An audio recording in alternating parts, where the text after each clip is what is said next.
Hello friends, good evening and welcome to the success Kendra. Friends देखिए, आज इस session में हम लोग बीपीएससी टीआरई 3.0 यानी कि बीपीएससी टीचर 3.0 जो न्यू वैकेंसी 2024 में आई हुई है फ्रेंड्स, उसके लिए पिछली बार बीपीएससी टीआरई 1.0 और टीआरई 2.0 में जितने भी पॉलिटिकल साइंस के प्रश्न पूछे गए हैं क्लास 6 to 8 और क्लास 9 10th में, उन सभी प्रश्नों को आज हम लोग एक ही सेशन में कवर कर लेंगे। और देखिए, यह सेशन जो है क्लास 11-12 के लिए भी इम्पॉर्टेंट है, क्योंकि आपका जो पॉलिटिकल साइंस का जो सिलेबस है सभी में एक समान है और प्रश्न भी लगभग वही होता है। इसीलिए क्लास 6 to 8, क्लास 9 10th और क्लास 11-12 के लिए ये पॉलिटिकल साइंस का सेशन बड़ा ही इम्पॉर्टेंट है। ठीक है ना फ्रेंड्स, इसको ध्यानपूर्वक जरूर देखिएगा। और देखिए, चैनल पर अगर आप पहली बार विजिट कर रहे हैं तो चैनल को सब्सक्राइब कर लीजिए और जो बगल में बेल आइकन है, घंटी का निशान है, उसको भी जरूर दबा लीजिएगा, ताकि जब भी बीपीएससी टीआरई 3.0 से संबंधित कोई भी इंपॉर्टेंट वीडियो अपलोड किया जाए तो उसका नोटिफिकेशन सबसे पहले आपके पास पहुंच जाए। तो चलिए फ्रेंड्स, बिना देरी किए हुए आज का सेशन स्टार्ट करते हैं। एक बार सभी लोग प्लीज़ जल्दी से सेशन को लाइक कर दीजिए। सभी लोग एक बार सेशन को लाइक कर देंगे और फटाफट इसका लिंक किसी भी एक ग्रुप में जहाँ कहीं भी आप हैं वहाँ पर इसको शेयर कर दीजिए। चलिए फ्रेंड्स, आज का सेशन हम लोग अब स्टार्ट करते हैं। तो फ्रेंड्स, जैसे मैंने आपको बताया है कि आज इस सेशन में हम लोग बीपीएससी टीआरई 3.0 के लिए फ्रेंड्स बीपीएससी टीआरई 1.0 और टीआरई 2.0 में जितने भी पॉलिटिकल साइंस के प्रश्न क्लास 6 to 8 और क्लास 9 10th में पूछे गए हैं, उन सभी प्रश्नों को आज हम लोग एक ही सेशन में कवर करेंगे। और देखिए, यह जो आज का सेशन है क्लास 11-12 के लिए उतना ही इम्पोर्टेंट है जितना कि क्लास 6 to 8 और क्लास 9 10th के लिए महत्वपूर्ण है। क्योंकि पॉलिटिकल साइंस का सिलेबस सभी में एक समान लगभग होता है, तो ये प्रश्न क्लास 11-12 के लिए भी उतना ही इम्पोर्टेंट है जितना क्लास 6 to 8 और क्लास 9 10th के लिए इम्पोर्टेंट है। सभी लोग इस सेशन को ध्यानपूर्वक देखिएगा। बेहतरीन तरीके से मैं आपको समझाऊंगा और बहुत ही बेहतरीन तरीके से आप इन सभी प्रश्नों को कम समय में रिविजन भी कर लेंगे। चलिए स्टार्ट करते हैं। एक बार सभी लोग पहले प्लीज़ जल्दी से सेशन को लाइक कर दिएगा। चलिए, पहला प्रश्न पढ़ेंगे आज के सेशन का कि भारत के संविधान में निम्नलिखित में से किस भाषा को राष्ट्रभाषा का दर्जा दिया गया है। प्रश्न को जब भी पढ़िएगा ध्यानपूर्वक पढ़िएगा। देखिए, राष्ट्रभाषा का दर्जा दिया गया है, यह प्रश्न में पूछा जा रहा है। सभी लोग आंसर कमेंट करते चलिएगा और जो भी मैं एक्सप्लेन करूंगा उसको भी ध्यानपूर्वक सुनिएगा। इससे क्या होगा कि एक प्रश्न के साथ साथ आपके 2 से 3 प्रश्न जो हैं कवर होते चलेंगे। तो फ्रेंड्स देखिए, इनमें से कोई भी ऐसी भाषा नहीं है जिसको कि राष्ट्रभाषा का दर्जा दिया गया है। ऑप्शन नंबर यहाँ पर ई राइट आंसर हो जाएगा, उपयुक्त में से कोई नहीं। देखिए, भारतीय संविधान का जो भाग 17 है, यहाँ मैं लिख देता हूँ भारतीय संविधान का भाग 17, ठीक है ना। भाग 17 में अनुच्छेद 343 से लेकर के 351 तक में जो है राजभाषा का उल्लेख किया गया है। यानी कि भाग 17 अनुच्छेद 343 से 351 यह राजभाषा से संबंधित है। किससे संबंधित है? राजभाषा से संबंधित है, राष्ट्रभाषा से नहीं, राजभाषा से संबंधित है। क्लियर? आगे जो भी मैं पॉइंट्स आपको बता रहा हूँ उसको ध्यान से सुनिएगा। देखिए, अनुच्छेद 343 जो आर्टिकल 343 है, इसमें कहा गया है कि देवनागरी लिपि में लिखी जाने वाली हिंदी संघ की राजभाषा होगी, संघ की राजभाषा होगी। और देखिए, राजभाषा का तात्पर्य क्या है? तो संविधान द्वारा सरकारी कामकाज, प्रशासन, संसद और विधानमंडलों तथा न्यायिक कार्यकलापों के लिए स्वीकृत भाषा, ठीक है ना, इसका मतलब है राजभाषा। और देखिए फ्रेंड्स, भारतीय संविधान की 8वीं अनुसूची जो है ना, 8वीं अनुसूची, इसमें टोटल 22 भाषाओं का उल्लेख किया गया है। ये भी आप साथ साथ ध्यान रखिएगा। और अनुच्छेद 351 जो है, अनुच्छेद 351, यह हिंदी भाषा के विकास के लिए निर्देश देता है। तो यह भी आप ध्यान रखिएगा। कितना क्वेश्चन मैंने आपको करा दिया? 5-6 क्वेश्चन करा दिया। इसलिए मैं बोल रहा हूं कि जो भी मैं एक्सप्लेन करूंगा उसको ध्यानपूर्वक जरूर सुनिएगा। ऑप्शन नंबर ई राइट आंसर हो जाएगा। चलिए अगला प्रश्न करेंगे। दूसरा प्रश्न पढ़ेंगे कि भारतीय कैबिनेट में पहली महिला थी। आंसर सभी लोग कमेंट करते चलेंगे, सबको आंसर कमेंट करना है। देखिए फ्रेंड्स, ध्यान दीजिए, भारतीय कैबिनेट में पहली महिला जो थी ये राजकुमारी अमृत कौर थी। राजकुमारी अमृत कौर, ठीक है ना। देखिए, स्वतंत्र भारत का जो पहला मंत्रिमंडल गठित किया गया था पंडित जवाहरलाल नेहरू के नेतृत्व में, उसमें राजकुमारी अमृत कौर एकमात्र महिला कैबिनेट मंत्री थी।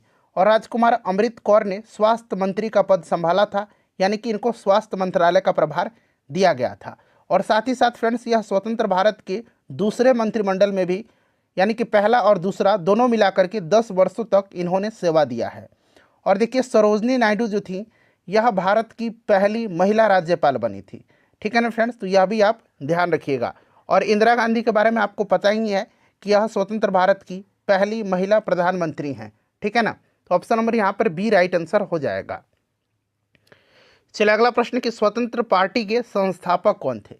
स्वतंत्र पार्टी के संस्थापक कौन थे? ये सारे प्रश्न पिछली बार बीपीएससी टीआरई 1.0 और टीआरई 2.0 में पूछे गए हैं। बताएंगे सभी लोग, इसका आंसर कमेंट करिएगा कि स्वतंत्र पार्टी के संस्थापक कौन थे। तो देखिए स्वतंत्र पार्टी के संस्थापक सी राजगोपालाचारी थे। कौन थे? सी राजगोपालाचारी थे। स्वतंत्र पार्टी भारत की एक राजनीतिक दल जिसकी स्थापना 1959 में 1959 में चक्रवर्ती राजगोपालाचारी ने किया था। और चक्रवर्ती राजगोपालाचारी भारत के अंतिम गवर्नर जनरल थे और भारत के सर्वोच्च नागरिक पुरस्कार भारत रत्न 1954 में जो इन्हें प्रदान किया गया था इनको दिया गया था। उसके बाद आपका डॉक्टर सर्वपल्ली राधाकृष्णन जी को दिया गया था और सीवी रमन को दिया गया था, तो उनमें भी ये शामिल थे। तो इसको भी आप ध्यान रखिएगा। 1954 में इनको भारत रत्न से भी सम्मानित किया गया था। क्लियर ना? चलिए, और सी राजगोपालाचारी को राजा जी के उपनाम से भी जाना जाता है, राजा जी। चलिए उसके बाद देखिएगा कि राष्ट्र निर्माण के आधारभूत दृष्टिकोण में क्या सम्मिलित नहीं है? राष्ट्र निर्माण के आधारभूत दृष्टिकोण में क्या सम्मिलित नहीं है? चलिए बताइएगा राइट आंसर इसका क्या होगा। तो फ्रेंड्स यहाँ पर देखिएगा नीति निर्माण में क्षेत्रीय मुद्दों पर पर्याप्त ध्यान दिया जाना चाहिए, बिल्कुल ये करेक्ट है। विभिन्न संस्कृतियों की विशेषताओं को छोड़े बिना संयुक्त सामाजिक जीवन, बिल्कुल सही है। क्षेत्रीय आकांक्षाओं की राजनीतिक अभिव्यक्ति को राष्ट्र विरोधी मानना, बिल्कुल ये स्टेटमेंट गलत दिया गया है। और पूछा गया है कि कौन सा इसमें से सम्मिलित नहीं है, तो आपका ऑप्शन नंबर सी ही राइट आंसर हो जाएगा। राष्ट्र निर्माण राज्य की शक्ति का उपयोग करके राष्ट्रीय पहचान का निर्माण करना है और राष्ट्र निर्माण का उद्देश्य राज्य के भीतर लोगों को एकजुट करना है।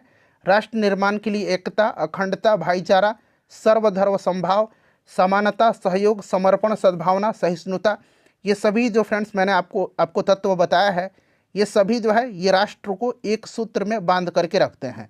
ठीक है ना, तो ऑप्शन नंबर यहाँ पर सी राइट आंसर हो जाएगा। चलिए देखिए संविधान सभा ने संविधान को अंगीकार कब किया था? संविधान सभा ने संविधान को अंगीकार कब किया था? तो देखिए संविधान सभा ने संविधान को 26 नवंबर 1949 को अंगीकार किया था, यानी कि option number A right answer हो जाएगा 26 नवंबर 1949 को। अच्छा, संविधान सभा की पहली बैठक कब हुई थी? यह भी प्रश्न पूछा जाता है। संविधान सभा की पहली बैठक जो है ये 9 दिसंबर 1946 को हुई थी और इसकी अध्यक्षता डॉक्टर सच्चिदानंद सिन्हा ने किया था। और डॉक्टर सच्चिदानंद सिन्हा संविधान सभा के पहले अस्थायी अध्यक्ष थे। ठीक है ना, ये अस्थायी अध्यक्ष बने थे। क्लियर? चलिए उसके बाद जो है डॉक्टर राजेंद्र प्रसाद को संविधान सभा का अस्थायी अध्यक्ष चुना गया था।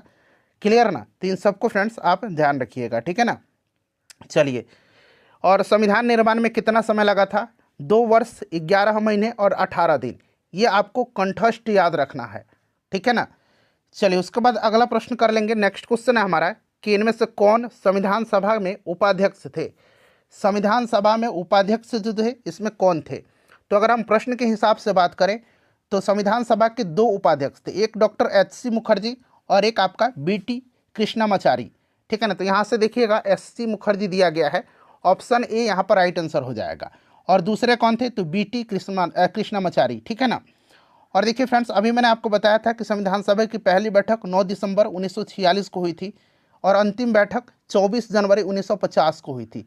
इसको भी आप नोट डाउन कर लीजिएगा, अंतिम बैठक 24 जनवरी 1950 को हुई थी। क्लियर ना? और देखिए फ्रेंड्स 13 दिसंबर 1946 को पंडित जवाहरलाल नेहरू ने संविधान सभा में उद्देश्य प्रस्ताव प्रस्तुत किए थे, 13 दिसंबर 1946 को। और देखिए इस उद्देश्य प्रस्ताव को संविधान सभा के द्वारा जो है फ्रेंड्स 22 जनवरी 1947 को स्वीकार किया गया था। क्लियर? इन सब को आप ध्यान रखिएगा।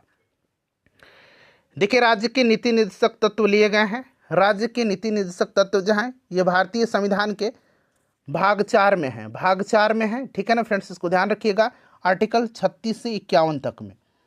क्लियर? और इसे कहाँ से लिया गया है? आयरलैंड के संविधान से लिया गया है, आयरलैंड के संविधान से लिया गया है। ठीक है ना, आयरलैंड के संविधान से लिया गया है। ठीक है ना? चलिए अगला प्रश्न कर लेंगे। और देखिए आयरलैंड ने इसको कहाँ से लिया है, हमने तो आयरलैंड से लिया और आयरलैंड ने स्पेन से लिया है। आयरलैंड ने कहाँ से लिया है, तो आयरलैंड ने स्पेन से लिया है। इसको भी आप ध्यान रखेंगे, बड़ा ही इंपॉर्टेंट है। चलिए उसके बाद नेक्स्ट क्वेश्चन कर लेंगे कि भारत के संविधान की प्रस्तावना किस देश से ली गई है। अच्छा अब यहाँ पर ध्यान दीजिएगा, प्रस्तावना जो है ये ली कहाँ से गई है, प्रस्तावना बताएंगे राइट आंसर क्या होगा इसका। प्रस्तावना कहाँ से ली गई है, सभी लोग आंसर कमेंट करिएगा। प्रस्तावना कहाँ से ली गई है बताइए, करेक्ट आंसर इसका क्या होगा। सभी लोग आंसर कमेंट करिएगा, सभी लोग आंसर कमेंट करेंगे। प्रस्तावना कहाँ से लिया गया, अच्छा प्रस्तावना और प्रस्तावना की भाषा दोनों आप ध्यान रखेंगे, ठीक है ना। तो देखिए प्रस्तावना को लिया गया है अमेरिका के संविधान से। प्रस्तावना कहाँ से लिया गया है, अमेरिका के संविधान से लिया गया है। और प्रस्तावना की जो भाषा है ना, ये ऑस्ट्रेलिया से ली गई है। प्रस्तावना की भाषा कहाँ से ली गई है, ऑस्ट्रेलिया से ली गई है, ठीक है ना। तो आप इसे भी आप ध्यान रखिएगा, इनमें से कोई नहीं राइट आंसर हो जाएगा, ऑप्शन नंबर ई करेक्ट आंसर हो जाएगा। क्लियर, इन सबको आप ध्यान रखेंगे फ्रेंड्स, ठीक है ना। चलिए उसके बाद नेक्स्ट क्वेश्चन कर लेंगे। और प्रस्तावना के बारे में आपको जानते ही हैं, इसको संविधान का हृदय और आत्मा कहा जाता है, ठीक है ना। चलिए उसके बाद नेक्स्ट क्वेश्चन कर लेंगे। अगला प्रश्न है हमारा कि अधिकतम निर्वाचन क्षेत्र वाले राज्यों को उनके बढ़ते क्रम में व्यवस्थित कर सही विकल्प का चयन करें। अधिकतम निर्वाचन क्षेत्र, तो सबसे ज़्यादा अगर हम बात करते हैं तो सबसे ज़्यादा कहाँ पर है फ्रेंड्स बताइएगा। यहाँ पर देखिए बढ़ते क्रम में, तो सबसे ज़्यादा अगर हम बात करते हैं अधिकतम निर्वाचन क्षेत्र वाले राज्यों को, तो सबसे ज़्यादा उत्तर प्रदेश, फिर महाराष्ट्र, फिर पश्चिम बंगाल और फिर बिहार होना चाहिए, ठीक है ना। तो यहाँ पर आप देख लीजिएगा, मेरे हिसाब से इसमें से कोई नहीं राइट आंसर होगा, ठीक है ना, कोई नहीं राइट आंसर होगा इनमें से, ठीक है ना। तो इनमें से कोई नहीं राइट आंसर होगा, ऑप्शन नंबर यहाँ पर ई करेक्ट आंसर हो जाएगा। सबसे ज़्यादा उत्तर प्रदेश, फिर आपका महाराष्ट्र, तो ये भी यहाँ पर भी नहीं है, ये भी नहीं है, फिर यहाँ पर भी नहीं है। तो मैंने जो क्रम बताया हुआ है, उत्तर प्रदेश, फिर महाराष्ट्र, फिर पश्चिम बंगाल, फिर बिहार, ठीक है। चलिए उसके बाद नेक्स्ट क्वेश्चन करेंगे। और थोड़ा सा आपको बता दूं कि उत्तर प्रदेश में जो है लोकसभा सीटों की संख्या 80 है, महाराष्ट्र में 48 है, पश्चिम बंगाल में 42 है और आपका 40 जो है ये बिहार में है, ठीक है ना। तो इसको भी आप ध्यान रखिएगा। निर्वाचन क्षेत्र, ठीक है ना, तो निर्वाचन क्षेत्र पूछा है, तो ये मैंने आपको बता भी दिया क्रम। चलिए क्यों लोकतंत्र सरकार का एक बेहतर प्रारूप है, क्यों लोकतंत्र सरकार का एक बेहतर प्रारूप है बताइए, राइट आंसर इसका क्या होगा। तो फ्रेंड्स देखिए लोकतंत्र एक बेहतर शासन प्रणाली है, इसका कारण है कि यह अधिक उत्तरदायी है, बिल्कुल यहाँ पर दिया गया है। इसमें निर्णय लेने की विशिष्टता है और यह मतभेद एवं संघर्ष का निपटारा करता है। यह शासन में पारदर्शिता भी लाता है और यह जनता के अधिकार को सुरक्षित भी रखता है। इसमें जनता को अपने प्रतिनिधि को चुनने का अधिकार मिलता है। लोकतंत्र में सामूहिकता पर बल दिया जाता है। इसमें सभी वर्गों को उचित अवसर मिलता है, ठीक है ना। तो ये सभी पॉइंट्स आप ध्यान रखिएगा, एक से अधिक यहाँ पर इसका करेक्ट आंसर हो जाएगा। देखिए राष्ट्रपति अपने अधिकारों का निस्तारण किसकी सलाह से करता है बताएंगे, राइट आंसर इसका क्या होगा। देखिए फ्रेंड्स इसमें से अगर हम बात करते हैं तो भारतीय संविधान का जो आर्टिकल 52 है अनुच्छेद, इसमें कहा गया है कि भारत का एक राष्ट्रपति होगा, यानी कि राष्ट्रपति पद का उल्लेख किया गया है। अनुच्छेद 53 जो है इसके अंतर्गत राष्ट्रपति में कार्यपालिका शक्ति निहित होती है, क्लियर ना, इसको भी आप ध्यान रखिएगा, ठीक है। और आर्टिकल जो 74 है ना, इसको आप ध्यान रखिएगा। आर्टिकल 74 में उल्लेख किया गया है कि राष्ट्रपति को जो स्वविवेक का अधिकार दिया गया है उसको छोड़ करके शेष कार्यों के लिए एक मंत्रिपरिषद होगा जिसका प्रधानमंत्री होंगे और उनके सलाह से कार्य करेंगे, ठीक है ना। तो यहाँ पर इसका जो राइट आंसर हो जाएगा वह आपका ऑप्शन नंबर ए हो जाएगा, मंत्रिपरिषद, ठीक है ना फ्रेंड्स, इसको ध्यान रखिएगा। अच्छा राष्ट्रपति पर महाभियोग की प्रक्रिया किस आर्टिकल में है, जरा आप लिख करके कमेंट करके बताइए मुझे, जल्दी से सभी लोग कमेंट करिए। 61, ठीक है ना, इसको आप ध्यान रखिएगा। देखिए दल बदल विरोधी कानून क्या सुझाव देता है, दल बदल विरोधी कानून क्या सुझाव देता है। तो फ्रेंड्स देखिए दल बदल विरोधी कानून की अगर हम बात करते हैं तो आपको 52वां संविधान संशोधन याद होगा। 52वां संविधान संशोधन जो कि 1985 में जो है इसी के द्वारा दल बदल कानून बनाया गया था और इसके अंतर्गत संविधान में 10वीं अनुसूची को जोड़ा गया, 10वीं अनुसूची को जोड़ा गया जो दल बदल कानून पर रोक लगाता है, मतलब दल बदल कानून से संबंधित है यह। और इसके अंतर्गत यह प्रावधान किया गया है कि किसी पार्टी के निर्वाचित सदस्यों को 1/3 भाग यानी कि न्यूनतम 1/3 भागों से अलग होने पर भी वैधता प्रदान किया जा सकता है, ठीक है ना। तो इस चीज़ को आप ध्यान रखेंगे, बड़ा ही इंपॉर्टेंट है। और 91वां संविधान संशोधन अधिनियम 2003 के द्वारा दल बदल कानून को और कठोर बनाया गया। तो ये भी आप ध्यान रखेंगे, 91वां और 52वां, ठीक है ना। तो यहाँ पर option number B right answer हो जाएगा इसका। चलिए उसके बाद नेक्स्ट क्वेश्चन है कि किसका कथन है कि लोकतांत्रिक सरकार जनता की है, जनता के लिए है एवं जनता के द्वारा है। बड़ा ही यह पॉपुलर स्टेटमेंट है। यह स्टेटमेंट जो है यह अब्राहम लिंकन का है, ठीक है ना, अब्राहम लिंकन का है। याद रखिएगा, ये यूएसए के राष्ट्रपति भी रह चुके हैं, इनको आप ध्यान रखिएगा, ठीक है ना। चलिए तो यहाँ पर आपका अब्राहम लिंकन हो जाएगा। नेक्स्ट क्वेश्चन है हमारा कि शिक्षा का अधिकार जो 1 अप्रैल 2010 को प्रभाव में आया किस मौलिक अधिकार के अंतर्गत आता है। शिक्षा का अधिकार जो 1 अप्रैल 2010 को प्रभाव में आया किस मौलिक अधिकार के अंतर्गत आता है। तो शिक्षा का अधिकार जो आता है फ्रेंड्स, यह स्वतंत्रता के अधिकार के अंतर्गत आता है, ठीक है ना। सबसे पहले तो 1 अप्रैल 2010 ये ध्यान रखिएगा, ये प्रभाव में आया था कब, 1 अप्रैल 2010 से, ठीक है ना फ्रेंड्स। और देखिए स्वतंत्रता का अधिकार जो है यह आपका अनुच्छेद 19 से लेकर के 22 तक में है, स्वतंत्रता का अधिकार, क्लियर। और अनुच्छेद 21 जो है, अनुच्छेद 21 क, ठीक है ना, 21 क या 21 ए कहिए, 86वां संविधान संशोधन जो हुआ था आपका 2002 में, ठीक है ना, 86वां संविधान संशोधन अधिनियम 2002 में 21 अ के अंतर्गत जो है शिक्षा के अधिकार को मौलिक अधिकार के अंतर्गत समाविष्ट किया गया है। 21 है और अभी मैंने बताया था कि स्वतंत्रता का अधिकार 19 से 22 तक में है, यानी कि यह एक मौलिक अधिकार तो है ही, लेकिन यह स्वतंत्रता का अधिकार में आता है, ठीक है ना। तो इसको आप ध्यान रखिएगा। चलिए उसके बाद नेक्स्ट क्वेश्चन कर लेंगे। अगला प्रश्न हमारा है कि किस संशोधन अधिनियम द्वारा संविधान में मौलिक कर्तव्य 1976 में निहित हुए। चलिए बताइएगा राइट आंसर इसका क्या होगा। बड़ा ही इंपॉर्टेंट क्वेश्चन है, सभी लोग इसका आंसर कमेंट करिएगा, बताइए।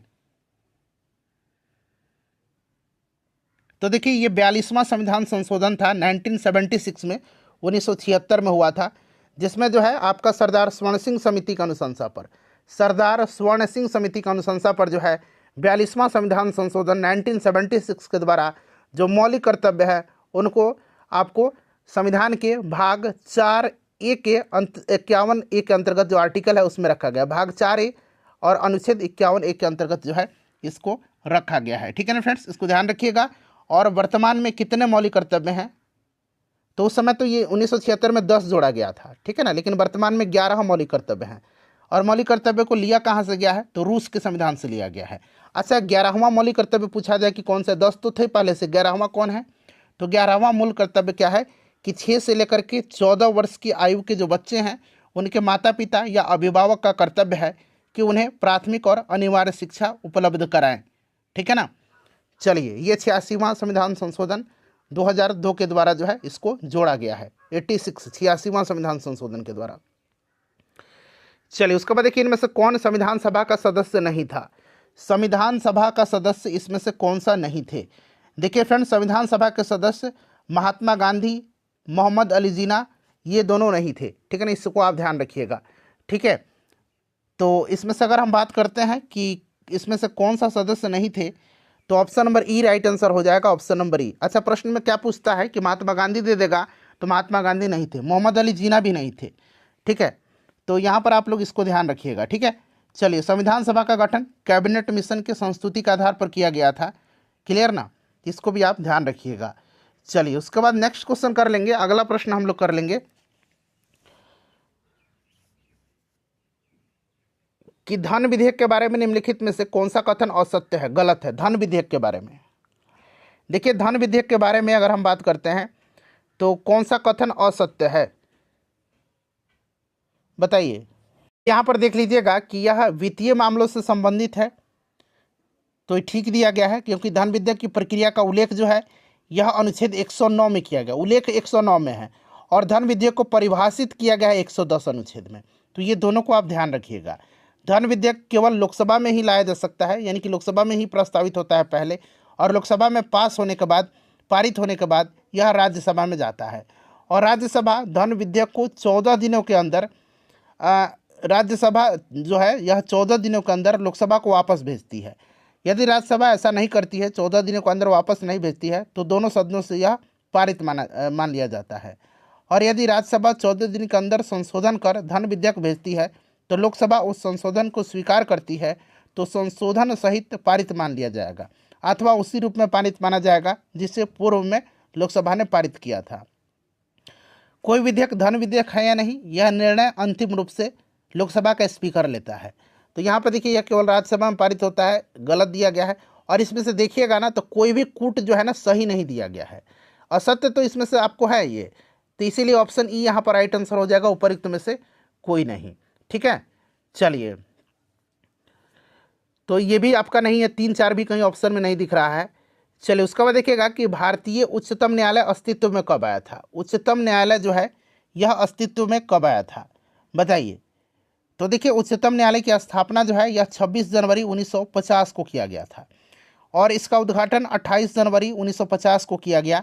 और उच्चतम न्यायालय भारत के संघीय न्यायालय का उत्तराधिकारी न्यायालय है। ठीक है ना, तो यहाँ पर देखिएगा, उच्चतम न्यायालय का उद्घाटन हुआ था 28 जनवरी 1950 को और 26 जनवरी 1950 को इसकी स्थापना की गई थी।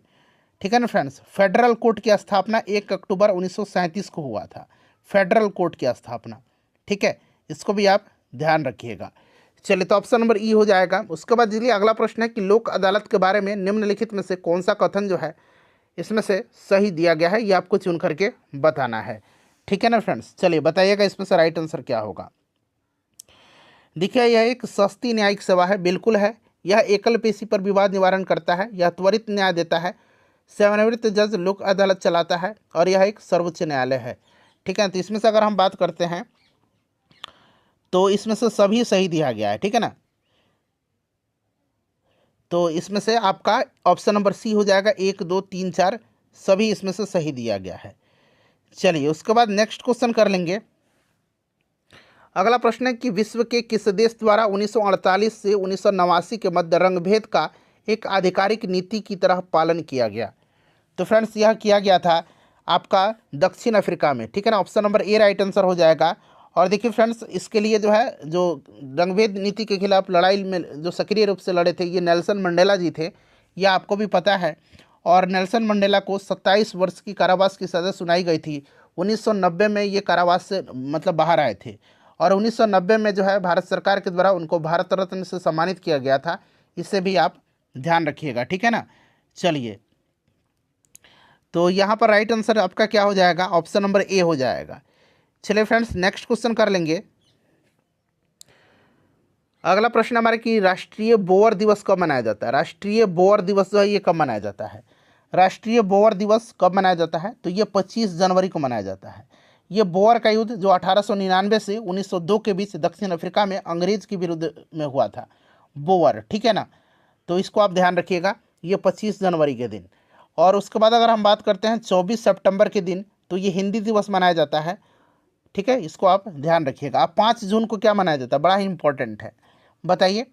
5 जून को मनाया जाता है विश्व पर्यावरण दिवस। ठीक है ना, चलिए फ्रेंड्स, अगला प्रश्न कर लेंगे कि संयुक्त राष्ट्र सुरक्षा परिषद के बारे में कौन सा कथन असत्य गलत दिया गया है, बताइए राइट आंसर इसका क्या होगा। तो देखिए, संयुक्त राष्ट्र सुरक्षा परिषद के संदर्भ में अगर हम बात करते हैं तो संयुक्त राष्ट्र सुरक्षा परिषद का उद्देश्य विश्व में शांति को बनाए रखना है। ठीक है ना, और इसमें जो है 15 सदस्य देश होते हैं, 5 अस्थायी होते हैं और 10 अस्थायी होते हैं। जो 2 वर्ष की अवधि के लिए जो अस्थायी होते हैं ये चुने जाते हैं। यहाँ पर 15 देश लिखा गया है ना, तो ये 15 होते हैं, बिल्कुल है, 5 अस्थायी है।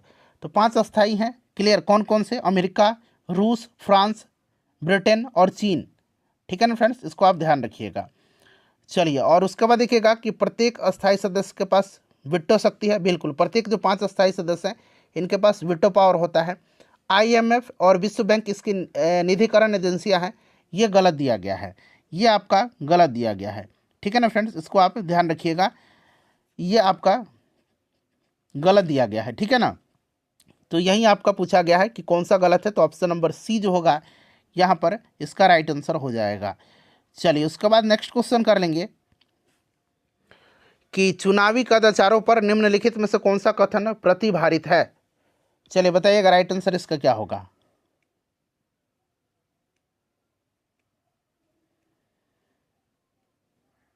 करेक्ट आंसर बताइए इसका क्या होगा। तो यहां पर देखिएगा इसका जो करेक्ट आंसर होगा फ्रेंड्स, ये आपका उपरिक्त में से एक से अधिक होगा। ठीक है, इसमें से देखिए चुनाव कदाचार का अर्थ क्या है। चुनावी कदाचार का ये समझ लीजिए चुनाव में अवैध तरीके से लाभ उठाने का प्रयास करना। ठीक है ना। और यहाँ पर देखिएगा अगर इस तरह से हम बात करते हैं तो चुनाव आयोग ने चुनाव के दौरान पेड न्यूज़ के प्रयोग के बारे में सुप्रीम कोर्ट के सामने अपनी राय रखी है। ठीक है, और चुनाव आयोग के अनुसार चुनाव में उम्मीदवारों की उपलब्धियों की सराहना करते हुए विज्ञापन को बार बार प्रकाशित करना पेड न्यूज़ की श्रेणी में आता है। ठीक है, और इस तरह के प्रचारों को अभिव्यक्ति की आज़ादी के रूप में अनुमति नहीं दी जा सकती है। तो देखिए चुनाव आयोग के मुताबिक किसी उम्मीदवार के पक्ष में इस प्रकार चुनाव प्रचार करना जिससे कि वह प्रचार भी समाचार अथवा आलेख जैसा प्रतीत हो, पेड न्यूज़ कहलाता है। ठीक है ना फ्रेंड्स, तो इसको आप ध्यान रखिएगा। यहाँ पर right answer option number D हो जाएगा, एक से अधिक। सत्तारूढ़ दल द्वारा सरकारी मशीनरी का दुरुपयोग। ठीक है, और आपका वोटरों को धमकाने और अत्यधिक धन का प्रयोग, ये भी आएगा आपका कदाचार में। और दल गठबंधन द्वारा लोक समर्थन का विश्वास, तोड़ फोड़ करके आप लाइएगा, तो ये भी है आपका। तो एक से अधिक यहाँ पर राइट आंसर होगा। देखिए मंडल आयोग ने 1980 की अपनी रिपोर्ट में सरकारी नौकरियों में सामाजिक एवं शैक्षणिक तौर से पिछड़े वर्गों को कितने प्रतिशत आरक्षण की संस्तुति दिया था। VVI क्वेश्चन है, इसका राइट आंसर बताइए। BP मंडल की अध्यक्षता में जो है 1979 में ये कमेटी गठित की गई थी। और देखिए मोरारजी देसाई वाले जो जनता पार्टी की सरकार जो थी, इसी के द्वारा पिछड़ा वर्ग आयोग का भी गठन किया गया था। ठीक है, और देखिए फ्रेंड्स ये कमेटी जो है ये 1980 में जो अपनी रिपोर्ट दी थी उसमें 27%, इसका राइट आंसर होगा ऑप्शन नंबर ए, यहाँ पर करेक्ट आंसर हो जाएगा। ठीक है ना, इसको आप याद रखिएगा। चलिए नेक्स्ट क्वेश्चन कर लेंगे। अगला प्रश्न है हमारा कि कौन सी मौलिक अधिकार संविधान का हृदय एवं आत्मा कहलाता है। मौलिक अधिकार, ठीक है ना, मौलिक अधिकार पूछ लिया गया है। बताइए राइट आंसर क्या होगा। तो देखिए मौलिक अधिकार जो अनुच्छेद 32 में है, संवैधानिक उपचारों का अधिकार, इसी को बाबा साहब अम्बेडकर ने संविधान के हृदय और आत्मा कहा है। ठीक है, तो इनमें से कोई नहीं यहाँ पर राइट आंसर होगा। क्लियर ना, इसको आप ध्यान रखिएगा। चलिए उसके बाद नेक्स्ट क्वेश्चन कर लेंगे। अगला प्रश्न हमारा कि कौन सा अधिकार अल्पसंख्यकों के प्रति विशेष है। अल्पसंख्यकों के प्रति विशेष है कौन सा, बताइए राइट आंसर इसका क्या होगा। तो देखिए उपरोक्त में से कोई भी अधिकार अल्पसंख्यकों के प्रति विशेष नहीं है। मतलब यहाँ से देख लीजिए ऑप्शन नंबर ई यहाँ पर राइट आंसर हो जाएगा। ठीक है ना, अल्पसंख्यकों से संबंधित मौलिक अधिकार का उल्लेख जो है यह आर्टिकल 29 और आर्टिकल 30 में है।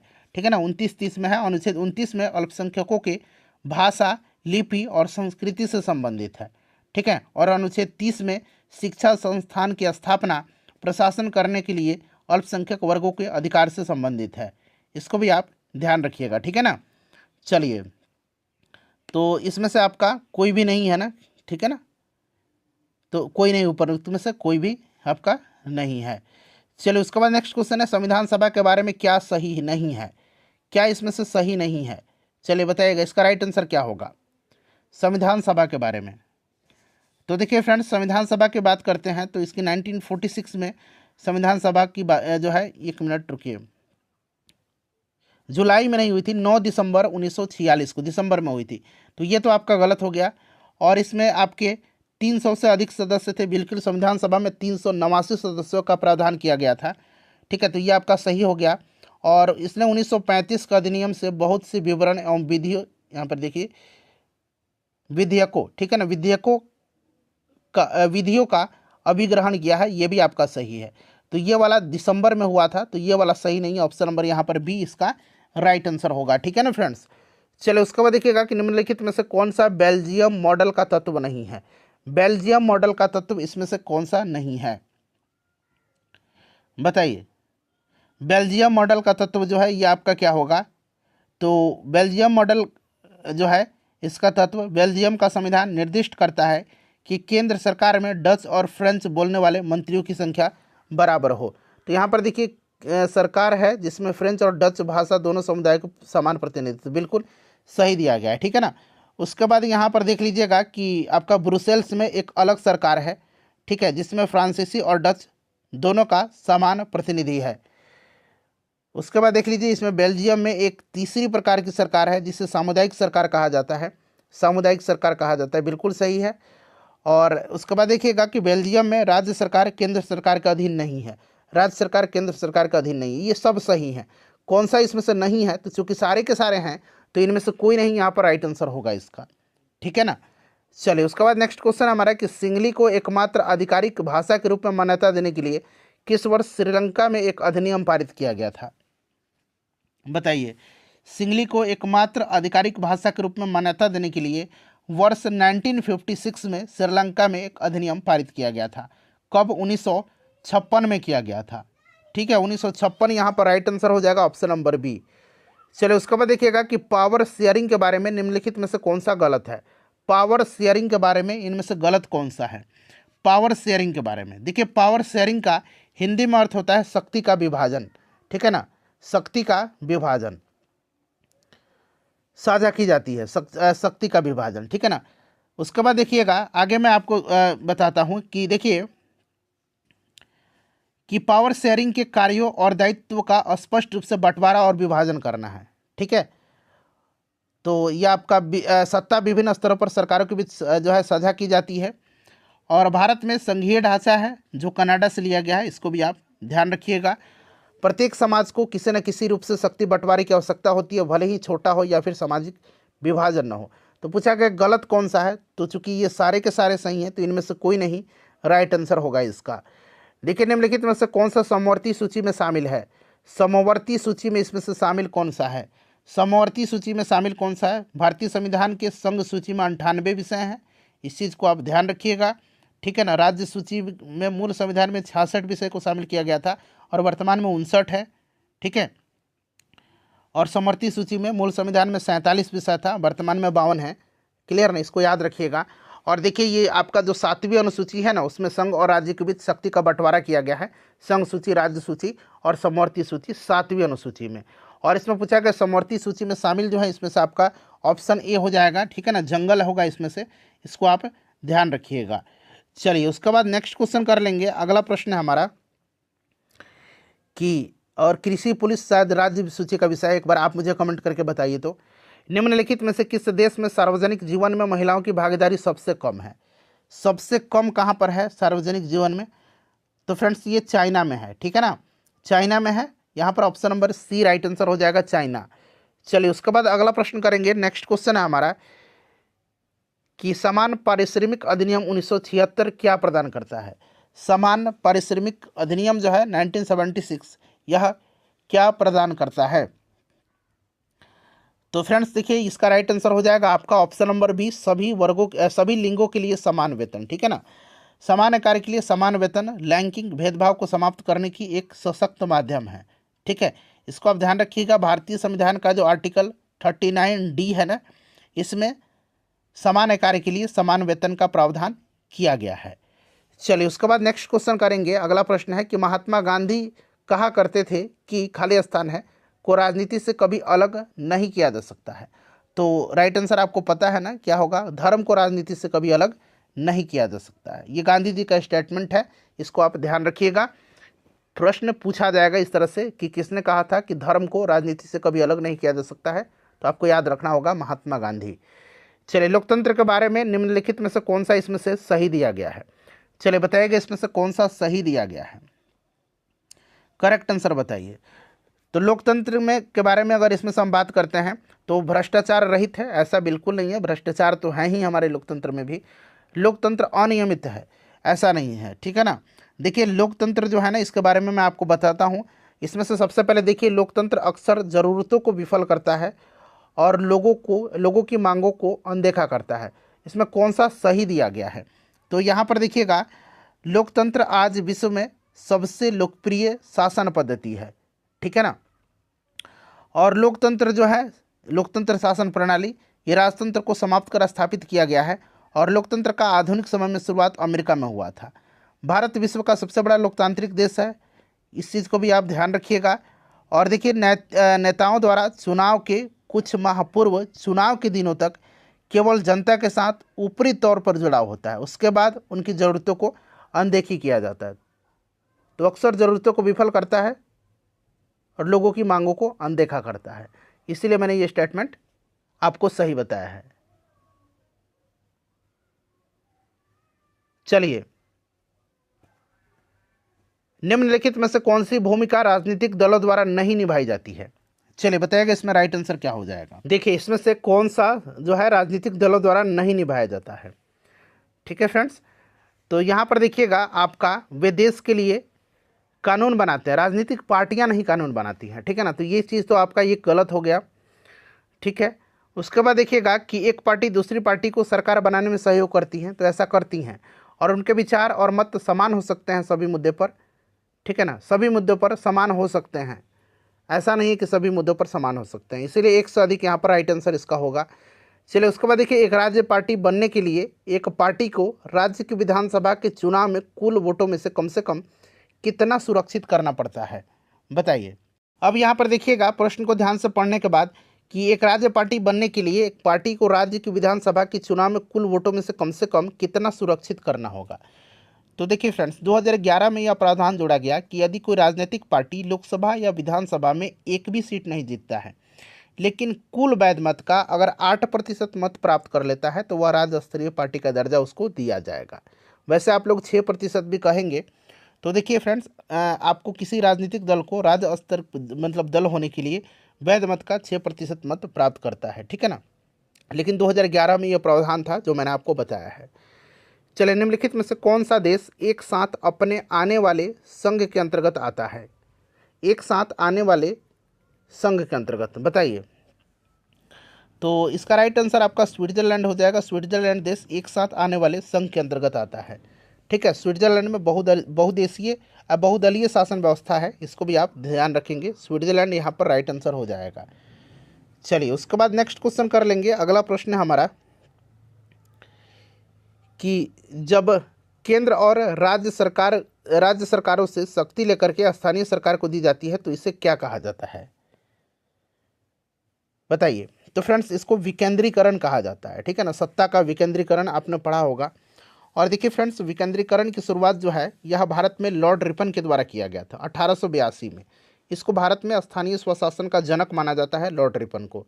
इस चीज़ को आप ध्यान रखिएगा। ऑप्शन नंबर यहाँ पर ये राइट आंसर हो जाएगा। और एक प्रश्न मैं आपको बता रहा हूँ, प्रश्न बनता है कि स्वतंत्र भारत में सामुदायिक विकास कार्यक्रम की शुरुआत कब की गई थी?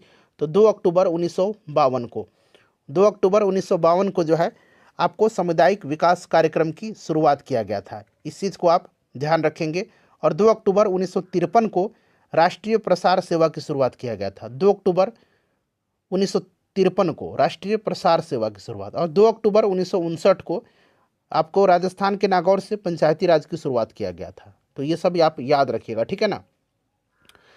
देखिए, ब्लैक पावर आंदोलन कब उभरा था? ब्लैक पावर, काली शक्ति यानी कि ब्लैक पावर आंदोलन 1966 में उभरा था। ठीक है ना, 1966 में उभरा था। और यह आंदोलन यूएसए में चलाया गया था, इस चीज़ को आप ध्यान रखिएगा। चलिए, तो इसका राइट आंसर आपका 1966 हो जाएगा। उसके बाद देखिए, भारत के संविधान का कौन सा अनुच्छेद भारतीय निर्वाचन आयोग से संबंधित है? तो निर्वाचन आयोग से संबंधित जो आर्टिकल है यह आपका 324 से लेकर के 329 तक में है। 324 से लेकर के 329 तक में। निर्वाचन आयोग की स्थापना 25 जनवरी 1950 को किया गया था। ठीक है, इस चीज़ को आप ध्यान रखिएगा। ठीक है ना फ्रेंड्स। चलिए, और वर्तमान में भारत के मुख्य निर्वाचन आयुक्त का नाम पूछा जाए तो राजीव कुमार है, ये भी आप ध्यान रखिएगा। ठीक है ना, तो यहाँ पर 324 दिया गया है, 324 से 329 आप ध्यान रखेंगे। भारतीय संविधान का अनुच्छेद 300 किससे संबंधित है? अनुच्छेद 300 जो है यह संबंधित किससे है, बताइए। तो देखिए, अनुच्छेद 300 जो है ना फ्रेंड्स, यह मुकदमे तथा कार्यवाही से संबंधित है। ये बीपीएससी में प्रीवियस ईयर में भी प्रश्न पूछा गया था, मुकदमे तथा कार्रवाई से संबंधित है। ठीक है, और 300 क जो है आर्टिकल, याद रखिएगा, 300 क या 300 ए। ठीक है ना, 300 ए या 300 क, ये 300 है, 00 है। ठीक है, ये किससे संबंधित है? तो 300 क के अंतर्गत संपत्ति के अधिकार को रखा गया है कानूनी या विधिक अधिकार के रूप में। चलिए, उसके बाद नेक्स्ट क्वेश्चन है कि भारत का राष्ट्रपति कितनी बार पुनः चुनाव के लिए पात्र है? कितनी बार? तो ऐसा कोई भी सीमा निर्धारित नहीं किया गया है। ठीक है ना, तो इसका राइट आंसर हो जाएगा उपरोक्त में से कोई नहीं। ठीक है फ्रेंड्स, इसको आप ध्यान रखिएगा। और राष्ट्रपति बनने के लिए न्यूनतम उम्र सीमा 35 वर्ष है, इसे भी आप साथ साथ जरूर याद रखिएगा। ठीक है, चलिए, भारत के राष्ट्रपति कितने बार राष्ट्रपति कोई व्यक्ति बन सकता है, इसकी कोई भी जो है समय सीमा निर्धारित नहीं किया गया है। चलिए, और अनुच्छेद 53 में क्या कहा गया है कि जो संघ की कार्यपालिका शक्ति होगी वह राष्ट्रपति में निहित होगी। अनुच्छेद 52 में कहा गया कि भारत का एक राष्ट्रपति होगा। चलिए, उसके बाद देखिए भारतीय संविधान को बनाने में कितना समय लगा था। मैंने आपको बोला था ना, इसको याद रखिएगा, 2 वर्ष 11 माह और 18 दिन, ठीक है ना। 26 जनवरी 1950 से 12 मई 1952 तक अंतरिम संसद के रूप में कार्य करती रही थी संविधान सभा। इस चीज़ को आप ध्यान रखिएगा, ठीक है ना। चलिए, उसके बाद नेक्स्ट क्वेश्चन है, लोकसभा में प्रथम महिला सभापति कौन थी। लोकसभा में अध्यक्ष होते हैं, ठीक है ना, तो सभापति कोई बात नहीं, तो ये आपको मीरा कुमार हैं, आपको भी पता है। लोकसभा के प्रथम स्पीकर का नाम पूछा जाएगा तो ये जीबी मावलंकर हैं। ये सब आप याद रखिएगा, ठीक है ना। चलिए, ये 15वीं लोकसभा की अध्यक्ष थी। 16वीं लोकसभा की अध्यक्ष कौन थी? सुमित्रा महाजन थी। ये दूसरी महिला हैं जो लोकसभा की अध्यक्ष बनी थी, ठीक है। और वर्तमान में जो है ओम बिरला जी हैं, इसको आप ध्यान रखिएगा। चलिए, उसके बाद नेक्स्ट क्वेश्चन कर लेंगे। अगला प्रश्न है कि किस वर्ष राष्ट्रीय मानवाधिकार आयोग की स्थापना की गई थी। बड़ा ही इंपॉर्टेंट क्वेश्चन है ये सारे के सारे। राष्ट्रीय मानवाधिकार आयोग की स्थापना जो है यह कब किया गया था? तो फ्रेंड्स 12 अक्टूबर 1993 को इसका गठन किया गया था, ठीक है ना। राष्ट्रीय मानवाधिकार संरक्षण अधिनियम 1993 में लाया गया था और इसी के तहत राष्ट्रीय मानवाधिकार आयोग का गठन 12 अक्टूबर 1993 को किया गया था, ठीक है। चलिए, और राष्ट्रीय मानवाधिकार के आयोग के प्रथम अध्यक्ष जस्टिस रंगनाथ मिश्र थे। रंगनाथ मिश्र, इसको भी ध्यान रखिएगा। वर्तमान में जस्टिस अरुण कुमार मिश्र हैं। इस तरह से आप ध्यान रख सकते हैं, ठीक है ना। और 10 दिसंबर को विश्व मानवाधिकार दिवस प्रत्येक वर्ष मनाया जाता है। तो यहाँ पर राइट आंसर इसका ऑप्शन नंबर ई हो जाएगा, क्योंकि कब हुआ था? 1993 में हुआ था। चलिए फ्रेंड्स, अगला प्रश्न है कि संविधान सभा ने भारतीय संविधान का अनुच्छेद 360 में राष्ट्रपति को किसकी घोषणा करने का अधिकार है? 352, 356, 360। 352 में राष्ट्रीय आपातकाल, 356 में राज्यों में राष्ट्रपति शासन और 360 में वित्तीय आपातकाल। तो ये वित्तीय आपातकालीन है, ठीक है ना, इसको आप ध्यान रखिएगा। चलिए, ऑप्शन नंबर यहाँ पर ए राइट आंसर हो जाएगा इसका। चलिए, नेक्स्ट क्वेश्चन है कि 1980 में किस देश में श्वेत अल्पसंख्यक शासन से स्वतंत्रता प्राप्त की थी? सभी लोग इसका आंसर कमेंट करिएगा। इसका राइट आंसर क्या होगा? चलिए फ्रेंड्स, इसका आंसर कमेंट करिएगा। इसका राइट आंसर क्या होगा बताइए, इसका करेक्ट आंसर क्या हो जाएगा? सभी लोग आंसर कमेंट करिए, सभी लोग आंसर कमेंट करिएगा। यह देश कौन सा है? तो यह जिम्बाब्वे था, ठीक है ना। 1980 में जिम्बाब्वे ने अश्वेत अल्पसंख्यक शासन से स्वतंत्रता प्राप्त किया था। यह देश कौन सा है? जिम्बाब्वे है। जिम्बाब्वे की राजधानी कहाँ पर है? हरारे है, ठीक है ना, हरारे है। चलिए, नेक्स्ट क्वेश्चन है कि प्रजातंत्र के विरुद्ध कौन सा वैध तर्क नहीं है? प्रजातंत्र के विरुद्ध कौन सा वैध तर्क नहीं है? चलिए बताइएगा, राइट आंसर क्या हो जाएगा? तो उपरोक्त में से यहाँ पर कोई नहीं राइट आंसर हो जाएगा। यह अस्थिरता की ओर ले जाता है? बिल्कुल नहीं। यह भ्रष्टाचार की ओर ले जाता है? बिल्कुल नहीं। इसमें देरी होती है? बिल्कुल नहीं। तो इनमें से कोई नहीं राइट आंसर होगा, ठीक है ना। चलिए, प्रजातंत्र जो होता है यह स्थिरता के साथ विकास के मार्ग की ओर ले जाता है, ठीक है। और प्रजातंत्र में प्रजा का शासन पर नियंत्रण होता है, जिससे कारण भ्रष्टाचार भी रुकती है। क्लियर? तो इस चीज़ को आप ध्यान रखिएगा। देखिए, कौन सा देश सार्वभौमिक वयस्क मताधिकार का अनुसरण नहीं करता है? कौन सा देश है जो सार्वभौमिक वयस्क मताधिकार का अनुसरण नहीं करता है? तो फ्रेंड्स, यह देश कौन सा है बताइएगा। तो देखिए, एस्टोनिया, फिजी, सऊदी अरब, यह सार्वभौमिक वयस्क मताधिकार का अनुसरण नहीं करते हैं। तो उपरोक्त में से एक से अधिक यहाँ पर राइट आंसर हो जाएगा, ठीक है ना। चलिए, आधुनिक समय में न्यूजीलैंड देश में सर्वप्रथम महिलाओं को मताधिकार प्रदान किया गया था और यह अधिकार उनको 1893 में दिया गया था। इस चीज़ को याद रखिएगा। और हमारा जो आर्टिकल 326 अनुच्छेद, इसी के अंतर्गत वयस्क सार्वभौमिक मताधिकार प्राप्त है हम लोगों को, आर्टिकल 326 के अंतर्गत। चलिए, अगला प्रश्न है कि संविधान सभा की प्रथम बैठक की अध्यक्षता किसने किया था? तो ये सच्चिदानंद सिन्हा थे और अस्थायी अध्यक्ष थे। 9 दिसंबर 1946 को हुआ था, ठीक है। फिर 2 दिन के बाद 11 दिसंबर 1946 को जो बैठक हुई थी उसमें राजेंद्र प्रसाद को अस्थायी अध्यक्ष चुना गया था। ये सभी पॉइंट आपको याद होगा, ठीक है ना। चलिए आगे बढ़ें। चलिए, नेक्स्ट क्वेश्चन कर लेंगे। अगला प्रश्न है हमारा कि भारत एक प्रजातांत्रिक गणराज्य है क्योंकि भारतीय संविधान ने व्यवस्था की है। तो भारतीय संविधान ने क्या व्यवस्था किया है? निर्वाचित राष्ट्रपति की व्यवस्था किया है, ठीक है ना। तो यहाँ पर आपका ऑप्शन नंबर प्रजातांत्रिक गणराज्य है, गणराज्य तो निर्वाचित राष्ट्रपति है इसीलिए, ठीक है। चलिए, राष्ट्रपति भारत का जो होता है, भारत देश का ये प्रमुख होता है, और राष्ट्रपति भारत का प्रथम नागरिक भी है। राष्ट्र की एकता, अखंडता और सुदृढ़ता का ये प्रतीक है। और हमारी संसद जो है ये राष्ट्रपति, लोकसभा और राज्यसभा से मिलकर के बनी हुई है, यह भी आपको फ्रेंड्स भली भांति पता है, ठीक है ना। चलिए, और एक पॉइंट मैं आपको बता देता हूँ, आर्टिकल जो 57 है, अनुच्छेद 57, इसके तहत जो है यह उपबंध किया गया है कि कोई व्यक्ति राष्ट्रपति पद पर पुनः निर्वाचन के लिए पात्र होता है, ठीक है। इस चीज़ को आप ध्यान रखिएगा। चलिए, उसके बाद नेक्स्ट क्वेश्चन है हमारा कि सरकार के विभिन्न अंगों में शक्तियों की साझेदारी को क्या कहा जाता है। तो इसको क्या कहा जाता है फ्रेंड्स, इसको शक्तियों का पृथक्करण कहा जाता है। इस चीज़ को आप ध्यान रखिएगा, शक्तियों का पृथक्करण, सरकार के विभिन्न अंगों में शक्तियों की साझेदारी को, ठीक है, इसको शक्तियों का पृथक्करण कहा जाता है। चलिए, उसके बाद नेक्स्ट क्वेश्चन करेंगे, और संविधान का भाग 1 जो है, संविधान के जो अनुच्छेद 1 है उसमें भारत को राज्यों का संघ कहा गया है, ठीक है, इसको आप ध्यान रखिएगा। चलिए, संघीय शासन पद्धति में केंद्र और राज्य सरकार के मध्य शक्तियों का विभाजन किया जाता है। चलिए, नेक्स्ट क्वेश्चन कर लेंगे। अगला प्रश्न है हमारा कि राष्ट्रीय मानवाधिकार आयोग क्या है। तो फ्रेंड्स, यह एक सांविधिक निकाय है। क्या है यह? एक सांविधिक निकाय है। राष्ट्रीय मानवाधिकार आयोग एक सांविधिक निकाय है और 1993 में इसकी स्थापना किया गया था, ठीक है ना। इस चीज़ को आप ध्यान रखिएगा। और यह एक बहुसदस्यीय संस्था है, ठीक है। इसमें एक अध्यक्ष होते हैं और 5 अन्य सदस्य होते हैं, तो ये भी सही है। तो यानी कि ऑप्शन डी राइट आंसर हो जाएगा, उपरोक्त में से एक से अधिक। क्लियर ना? चलिए, उपरोक्त में से एक से अधिक। चलिए, उसके बाद नेक्स्ट क्वेश्चन कर लेंगे, और वर्तमान में जस्टिस अरुण कुमार मिश्रा इसके अध्यक्ष हैं, ध्यान रखिएगा।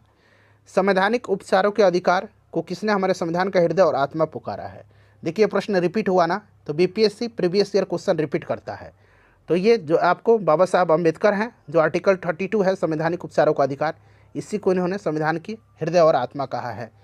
चलिए, उसके बाद देखिए, किस वर्ष श्रीलंका एक स्वतंत्र देश के रूप में अस्तित्व में आया था। श्रीलंका किस वर्ष आया था, चलिए बताइएगा। तो फ्रेंड्स देखिए, वर्ष 1948 में जो है श्रीलंका स्वतंत्र देश के रूप में अस्तित्व में आया था। और श्रीलंका को स्वतंत्रता 4 फरवरी 1948 को ब्रिटेन से प्राप्त हुई थी। इस चीज़ को आप ध्यान रखिएगा। श्रीलंका को पहले सीलोन के नाम से जाना जाता था, पहले इसको सीलोन के नाम से जाना जाता था श्रीलंका को, ठीक है ना। श्रीलंका की नई राजधानी याद रखिएगा, श्री जयवर्धनापुरा कोटे है, ठीक है, इसको आप जरूर याद रखिएगा। तो इनमें से कोई नहीं राइट आंसर हो जाएगा। 1948 में इसको स्वतंत्रता मिली थी। ग्राम सभा का सदस्य बनने के लिए न्यूनतम आयु क्या है। ग्राम सभा का सदस्य बनने के लिए, तो ग्राम सभा का सदस्य बनने के लिए 18 वर्ष न्यूनतम आयु है, ठीक है। इस चीज़ को आप ध्यान रखिएगा। और 24 अप्रैल के दिन जो है क्या मनाया जाता है, प्रत्येक वर्ष पंचायती राज दिवस मनाया जाता है 24 अप्रैल के दिन। ये प्रश्न आप याद रखिएगा, ठीक है ना। 18 वर्ष यहाँ पर इसका राइट आंसर हो जाएगा, इसको आप जरूर याद रखिएगा, ठीक है। चलिए, उसके बाद नेक्स्ट क्वेश्चन कर लेंगे। अगला प्रश्न कि राज्यसभा का कार्यकाल होता है। तो देखिए, राज्यसभा का कार्यकाल फिक्स्ड है, ऐसा नहीं है। ये प्रश्न ध्यान से पढ़िएगा। राज्यसभा के सदस्यों का कार्यकाल फिक्स होता है। राज्यसभा एक अस्थायी सदन है और यह कभी भी भंग नहीं हो सकती है। तो इनमें से कोई नहीं, इसीलिए राइट आंसर हो जाएगा। सदस्यों का कार्यकाल पूछेगा तब 6 वर्ष होगा, ठीक है ना। राज्यसभा के सदस्यों का कार्यकाल 6 वर्ष का होता है। तो ऑप्शन नंबर यहाँ पर ई राइट आंसर इसका होगा, ठीक है ना। चलिए, उसके बाद नेक्स्ट क्वेश्चन करेंगे। राज्यसभा का कार्यकाल है, यह एक अस्थायी सदन यहाँ पर दिया गया है, तो इसीलिए ऑप्शन सी यहाँ पर राइट आंसर होगा, ठीक है ना। चलिए, उसके बाद नेक्स्ट क्वेश्चन है हमारा कि कौन सा संविधान संशोधन अधिनियम लोकसभा एवं राज्य विधानसभाओं में महिलाओं के लिए 33% सीटों के आरक्षण की व्यवस्था करता है। 33%। तो यह आपका कौन सा है फ्रेंड्स, बताइए। तो ये 106वां संविधान संशोधन अधिनियम लोकसभा और राज्य विधानसभाओं में महिलाओं के लिए 33% सीटों का जो आरक्षण है वो इसकी व्यवस्था करता है, ठीक है। नारी शक्ति वंदन अधिनियम, जिसे महिला आरक्षण विधेयक 2023 के भी नाम से जाना जाता है, इस चीज़ को आप याद रखिएगा। 128वां, ठीक है ना, 128वां संशोधन विधेयक, ठीक है। संशोधन अधिनियम जो है ये आपका 106वां होगा। और 128वां संशोधन विधेयक 2023 है यह, जो लोकसभा और राज्य विधानसभा में महिलाओं के लिए 33% सीटें आरक्षित करने का प्रावधान करता है, ठीक है।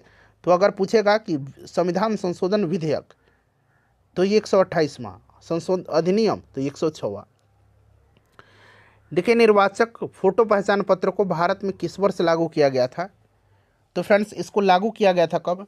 तो निर्वाचक फोटो पहचान पत्र को 1993 में लागू किया गया था, 1993 में लागू किया गया था। ठीक है, 1993 में लागू किया गया था। और चुनाव आयोग के द्वारा मतदाता फोटो पहचान पत्र के उपयोग से चुनाव प्रक्रिया सरल, सुचारू, त्वरित और निष्पक्षता के साथ जो है यह शुरू हुआ था। और देखिए, ईवीएम इलेक्ट्रिक वोटिंग मशीन जो है अभी, इसका डिजाइन एमवी हनीफ ने किया था। ये प्रश्न बन सकता है, एमवी हनीफ ने किया था ईवीएम का डिजाइन, ठीक है ना, हनीफ ने किया था, इसको आप ध्यान रखिएगा। चलिए, और 14वीं लोकसभा चुनाव में पहली बार ईवीएम का प्रयोग किया गया था। प्रथम बार वैसे इसको 1982 में जो है केरल में विधानसभा में, पारूर विधानसभा में इसको यूज़ किया गया था। तो इसमें से कोई नहीं राइट आंसर होगा, 1993 इसका करेक्ट आंसर होगा। संघ तथा राज्यों के बीच विधायी शक्तियों के विभाजन में संघ अधिक शक्तिशाली है, क्योंकि कारण क्या है इसका? इसका कारण क्या है? तो भारत में संघीय ढांचा कनाडा से, ये आपको पता है ना, लिया गया है। और आपको पता है कि इसमें से राइट आंसर क्या होगा? तो इसके पास अधिक संख्या में शक्तियां हैं, और इसके पास महत्वपूर्ण शक्तियां हैं, और इसके पास अवशेष शक्तियां हैं। यहाँ पर देखिए, एक से अधिक, यहाँ पर राइट आंसर इसका हो जाएगा। ठीक है ना फ्रेंड्स, इसको आप ध्यान रखिएगा। अवशिष्ट शक्तियां का अर्थ है जो तीनों सूची में से नहीं है, उस पर कानून बनाने का अधिकार संसद को होता है। चलिए, उसके बाद नेक्स्ट क्वेश्चन है, भारतीय जनता पार्टी की स्थापना कब हुई थी? तो भारतीय जनता पार्टी की स्थापना जो हुई थी ये 1980 में हुई थी। ठीक है ना, 1980 में इसकी स्थापना हुई थी। अच्छा, अगर हम बात करते हैं कि भारतीय कम्युनिस्ट पार्टी की, तो 1925 में, बहुजन समाज पार्टी 1984 में, ये सब आपको याद नहीं रहा। राष्ट्रीय जनता दल याद रखिएगा, 1997 में इसकी स्थापना हुई थी। जनता दल यूनाइटेड की 2003 में, आम आदमी पार्टी की 2012 में। आम आदमी पार्टी अब राष्ट्रीय पार्टी बन गई है। भारत में मतदान व्यवहार को प्रभावित करने वाला सर्वाधिक महत्वपूर्ण कारक कौन सा है? सर्वाधिक महत्वपूर्ण कारक इसमें से जो है आपका जाति है, कास्ट है। ठीक है ना। चलिए, उसके बाद देखिएगा कि भारतीय संसद में शामिल होते हैं। तो भारतीय संसद में कौन कौन शामिल है? राष्ट्रपति, लोकसभा और राज्यसभा से मिलकर के हमारी संसद बनी हुई है। भारत के प्रधानमंत्री का कार्यकाल, तो ये 5 वर्ष का होता है मेनली। ठीक है ना। तो इसका राइट आंसर क्या होगा आपका, बताइए? जब तक उसे लोकसभा के सदस्यों के बहुमत का समर्थन प्राप्त हो। ठीक है ना। तो यहाँ पर ऑप्शन नंबर बी यहाँ पर दिया गया है। इसका राइट आंसर ऑप्शन के हिसाब से बी हो जाएगा। ठीक है ना। तो इसको आप ध्यान रखिएगा। वैसे 5 वर्ष के लिए एक लोकसभा होता है, तो जब तक जो है उसको लोकसभा के सदस्यों का बहुमत प्राप्त हो तब तक वह प्रधानमंत्री रहता है। ऐसा नहीं कि 5 वर्ष फिक्स है, बीच में भी वह हट जाएगा। ठीक है ना। चलिए, उसके बाद नेक्स्ट क्वेश्चन कर लेंगे कि भारतीय संविधान का कौन सा अनुच्छेद यह व्यवस्था करता है कि निर्वाचनों का अधीक्षण, निर्देशन और नियंत्रण निर्वाचन आयोग में निहित होगा? बताइएगा, राइट आंसर इसका क्या होगा? करेक्ट आंसर इसका क्या होगा? तो फ्रेंड्स, यह आर्टिकल 324 है। कौन सा आर्टिकल है? यह 324 है, याद रखिएगा। अच्छा, 289 भी देख लीजिएगा। इसका संबंध राज्यों की संपत्ति और पेंशनों के संबंध में समायोजन से है। 329 क्या है? तो इसका संबंध निर्वाचन संबंधी मामलों में न्यायालयों के हस्तक्षेप के वर्जन से है। ठीक है, मैंने बताया था कि संविधान के भाग 15 में 324 से 329 तक में जो है निर्वाचन संबंधी उपबंध है। चलिए फ्रेंड्स, निम्नलिखित में से कौन से राज्य समूह में प्रत्येक राज्य की लोकसभा निर्वाचन क्षेत्रों की संख्या 40 से अधिक है? 40 से अधिक होना चाहिए। ठीक है ना, 40 से अधिक पूछा गया है, बताइए। 40 से अधिक। तो मैंने आपको बताया था कि बिहार में जो है ना विधानसभा की 40 सीटें हैं, और यहाँ पर 40 से अधिक पूछा गया है। तो उत्तर प्रदेश में 40 से अधिक है, महाराष्ट्र, उत्तर प्रदेश में 80 है, महाराष्ट्र में जो है 48 है, पश्चिम बंगाल में 42 है। ये 40 से अधिक हैं। ठीक है ना, 40 से अधिक हैं। निम्नलिखित में से कौन से राज्य समूह में प्रत्येक राज्य की लोकसभा निर्वाचन क्षेत्रों की संख्या 40 से अधिक है? उसके बाद बिहार में देख लीजिए, यहाँ पर बिहार में है, अगर बात करते हैं तो आपका बिहार में 40 है। तो ये 40, ये तो खत्म हो गया, 40 से अधिक होना चाहिए। इसमें देख लीजिएगा तमिलनाडु का कितना है, तो तमिलनाडु का 39 है, ये भी कम है, तो ये खत्म हो गया, ये आपका सही है। ठीक है ना। चलिए, उसके बाद नेक्स्ट क्वेश्चन हमारा कि सूचना का अधिकार अधिनियम को भारतीय संसद द्वारा पारित किया गया। सूचना का अधिकार अधिनियम पारित कब हुआ था? बताइए।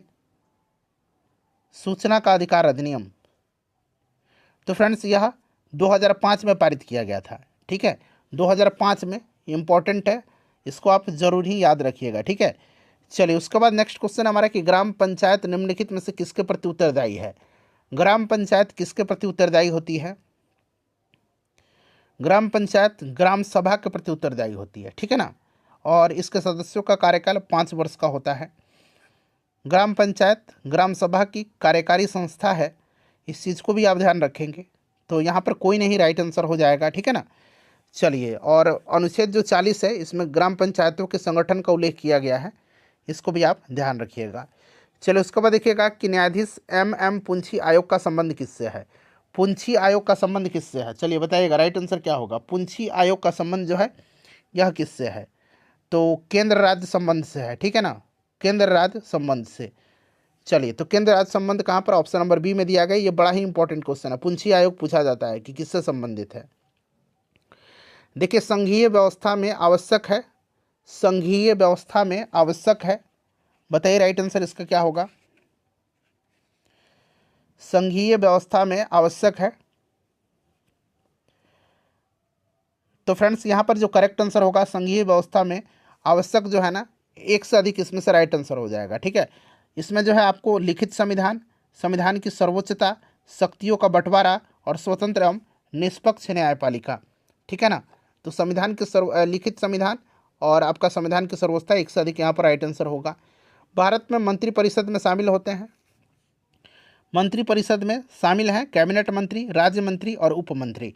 तो यहाँ पर एक से अधिक, यहाँ पर भी इसका करेक्ट आंसर हो जाएगा। ठीक है, चलिए उसके बाद देखिएगा कि पंचायती राज से संबंधित संविधान की 11वीं अनुसूची में शामिल है। 11वीं अनुसूची में कितने विषय शामिल हैं, बताइए जल्दी से, बड़ा इंपॉर्टेंट क्वेश्चन है। तो फ्रेंड्स इसमें 29 विषय हैं। कितने हैं? 29 विषय हैं। ठीक है ना, 11वीं अनुसूची में 29 विषय हैं। 29 विषय याद रखिएगा, बड़ा ही इंपॉर्टेंट है। ठीक है ना, चलिए, और 73वां संविधान संशोधन अधिनियम द्वारा संविधान में 11वीं अनुसूची को जोड़ा गया था, यह भी आप ध्यान रखेंगे। चलिए उसके बाद नेक्स्ट क्वेश्चन हमारा कि वर्तमान में राष्ट्रीय मानवाधिकार आयोग के अध्यक्ष कौन हैं। तो अभी मैंने बताया था जस्टिस अरुण कुमार मिश्रा। ठीक है ना, इसको याद रखिएगा। राष्ट्रीय मानवाधिकार आयोग 1993 में इसका गठन हुआ था। देखिए, जब विधायिका का सामान्य कार्यकाल समाप्त होने से पूर्व चुनाव होता है तो उस चुनाव को क्या कहा जाता है? तो उस चुनाव को मध्यावधि चुनाव कहा जाता है, उसको मध्यावधि चुनाव कहा जाता है। ठीक है ना, चलिए उसके बाद देखिएगा, मध्यावधि चुनाव उसको कहा जाता है। चलिए फ्रेंड्स, उसके बाद नेक्स्ट क्वेश्चन कर लेंगे हम लोग कि एक प्रजातांत्रिक सरकार बेहतर सरकार है क्योंकि। तो देखिए, एक प्रजातांत्रिक सरकार बेहतर सरकार है क्योंकि यह एक अधिक उत्तरदायी होती है। बिल्कुल, यह ज़्यादा उत्तरदायी होती है। ठीक है, उत्तरदायी होती है, और यह निर्णय निर्माण की गुणवत्ता में भी सुधार करती है, और यह नागरिकों की गरिमा को भी बढ़ाती है। ठीक है, तो एक तरह से देखा जाए तो इनमें से एक से अधिक राइट आंसर हो जाएगा, एक से अधिक यहाँ पर राइट आंसर हो जाएगा। चलिए, मंडल आयोग के बारे में निम्नलिखित में से कौन सा कथन इसमें से असत्य है, गलत है? मंडल आयोग के बारे में बताइए। तो देखिए फ्रेंड्स, पूछा गया है कि इनमें से कौन सा कथन असत्य है। सभी स्टेटमेंट को एक एक करके पढ़िए। देखिए, ध्यान दीजिएगा, जनता दल सरकार ने बीपी मंडल की अध्यक्षता में दूसरा पिछड़ा वर्ग आयोग का गठन किया गया था। ठीक है ना, तो ये आपका जनता दल की गवर्नमेंट ने बीपी मंडल की अध्यक्षता में दूसरा पिछड़ा वर्ग आयोग का गठन किया था। तो इसका अध्यक्ष बीपी मंडल थे, बिल्कुल सही दिया गया है। और 1979 में 1979 में मंडल आयोग का गठन किया गया था, और 1980 में इसने अपनी रिपोर्ट प्रस्तुत किया था। और देखिए, 1990 में जो है बीपी सिंह की नेतृत्व वाली जो जनता दल सरकार थी, उसमें मंडल आयोग की सिफारिश को लागू किया गया था 1990 में। तो ये तीनों सही दिए गए हैं, असत्य कोई भी नहीं है, इसलिए ऑप्शन ई राइट आंसर हो जाएगा। देखिए, भारत में मतदान की आयु 21 वर्ष से घटा करके कम करके 18 वर्ष निम्नलिखित में से किस संवैधानिक संशोधन अधिनियम द्वारा किया गया? तो फ्रेंड्स, यह कौन सा था? तो फ्रेंड्स, यह 61वां संविधान संशोधन था। ठीक है ना, 61वां, इसको आप ध्यान रखिएगा, 61वां संविधान संशोधन। क्लियर ना, इसको आप जरूर याद रखिएगा। चलिए, और 65वां भी ध्यान रखिएगा कि 65वां संविधान संशोधन अधिनियम द्वारा अनुसूचित जातियों तथा अनुसूचित जनजातियों को संवैधानिक संरक्षण प्रदान करते हुए राष्ट्रीय अनुसूचित जाति और अनुसूचित जनजाति आयोग को संवैधानिक दर्जा प्रदान किया गया था। 74वां संविधान संशोधन अधिनियम 1992 के द्वारा नगरपालिका संबंधी प्रावधान किया गया है। ठीक है ना, भारत का निर्वाचन आयोग क्या है? भारत का निर्वाचन आयोग जो है ना, यह क्या है? तो फ्रेंड्स यह एक स्वायत्त निकाय है। ठीक है, बिल्कुल सही है। एक संवैधानिक निकाय भी है क्योंकि संविधान के अनुच्छेद 324 से लेकर के 329 तक में इसका जिक्र किया गया है। तो एक संवैधानिक भी है और यह 25 जनवरी 1950 को स्थापित किया गया था। यह भी जो है बिल्कुल करेक्ट दिया गया है। ठीक है ना, तो यहाँ पर आपका सभी के सभी स्टेटमेंट सही हैं, तो आपका ऑप्शन डी राइट आंसर हो जाएगा। चलिए, मौलिक रूप से भारतीय संविधान द्वारा कितने मौलिक अधिकारों को मान्यता दी गई है? तो पहले 7 दी गई थी, लेकिन वर्तमान में आप 6 है। संपत्ति के अधिकार को हटा करके जो है आपको ये विधिक अधिकार में रख दिया गया है। इस चीज़ को आप ध्यान रखेंगे। मौलिक रूप से 7 दी गई है। ठीक है ना, इस चीज़ को आप ध्यान रखेंगे। चलिए, उसके बाद नेक्स्ट क्वेश्चन करेंगे और ये मौलिक अधिकार जो है संविधान के भाग 3 में है। अनुच्छेद 12 से लेकर के 35 तक में इनको रखा गया है। चलिए, अगला प्रश्न हमारा कि राजनीतिक दल का कार्य क्या है? राजनीतिक दल का कार्य पूछा गया आपसे कि राजनीतिक दल का कार्य क्या है। तो राजनीतिक दल का कार्य जो है ना, ये इसमें से क्या है? जनमत जुटाना। ठीक है ना, तो यह आपका नीति विकल्प प्रदान करना, राजनीतिक शक्ति पर कब्जा करना। बताइए क्या है?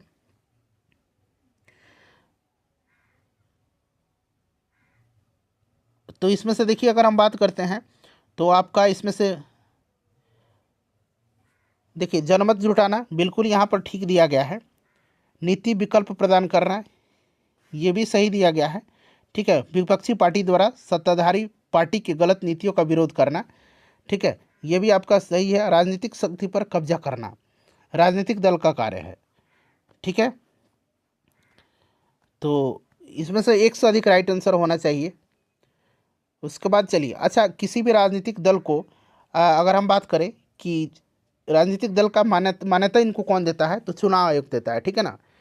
चलिए, राजनीतिक शक्ति पर कब्जा करना, ये थोड़ा सा इसमें असमंजस है, लेकिन ये निश्चित रूप से 2 आपका राइट आंसर है। ठीक है ना।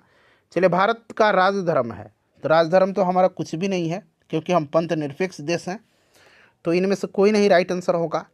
देखिए, संविधान के अंतर्गत भारतीय नागरिकों को निम्नलिखित में से कौन सी स्वतंत्रता प्राप्त नहीं है? कौन सी इसमें से नहीं है, बताइए। भाषण और अभिव्यक्ति की स्वतंत्रता तो बिल्कुल है। ठीक है, संघ एवं समुदाय बनाने की भी स्वतंत्रता है, देश के किसी भी भाग में निवास करने की भी स्वतंत्रता है। बिल्कुल ये स्वतंत्रता का अधिकार में आता है आपके। ठीक है ना, तो इसको आप ध्यान रखेंगे। इनमें से कोई नहीं राइट आंसर होगा। कांग्रेस पार्टी द्वारा गरीबी हटाओ का नारा निम्नलिखित में से किस लोकसभा चुनाव में दिया गया था? तो फ्रेंड्स, यह दिया गया था 1971 के लोकसभा चुनाव में। ठीक है ना, और गरीबी हटाओ इंदिरा गांधी का चुनाव अभियान का नारा था। तो यहाँ पर आपका 1971 आंसर हो जाएगा इसका। चलिए, सर्वोच्च न्यायालय के मुख्य न्यायाधीश की नियुक्ति कौन करता है? तो इसकी नियुक्ति राष्ट्रपति के द्वारा की जाती है। ठीक है ना, राष्ट्रपति के द्वारा की जाती है। राष्ट्रपति उच्च न्यायालय और उच्च न्यायालय के न्यायाधीशों की नियुक्ति कॉलेजियम की सिफारिश पर करते हैं। ठीक है, इस चीज़ को आप ध्यान रखिएगा। चलिए, उसके बाद देखिए, उच्च न्यायालय का कोई भी न्यायाधीश जो है ये आपका राष्ट्रपति को अपना त्यागपत्र देता है। इसको भी आप ध्यान रखिएगा। चलिए, उसके बाद नेक्स्ट क्वेश्चन करेंगे। राष्ट्रपति यहाँ पर राइट आंसर हो जाएगा। आधुनिक समय में किस देश ने सर्वप्रथम महिलाओं को मतदान अधिकार प्रदान किया था? तो मैंने थोड़ी देर पहले ही बताया था कि न्यूजीलैंड ने किया था। ठीक है, न्यूजीलैंड ने किया था, न्यूजीलैंड ने। ठीक है ना, 1893 में। चलिए, उसके बाद देखिए, निम्नलिखित में से कौन सा क्षेत्रीय राजनीतिक दल नहीं है? क्षेत्रीय राजनीतिक दल नहीं है इसमें से। तो इसमें से अगर हम बात करते हैं तो आपका हरियाणा विकास पार्टी। ठीक है ना, ये आपके राइट आंसर हो जाएगा। क्लियर ना।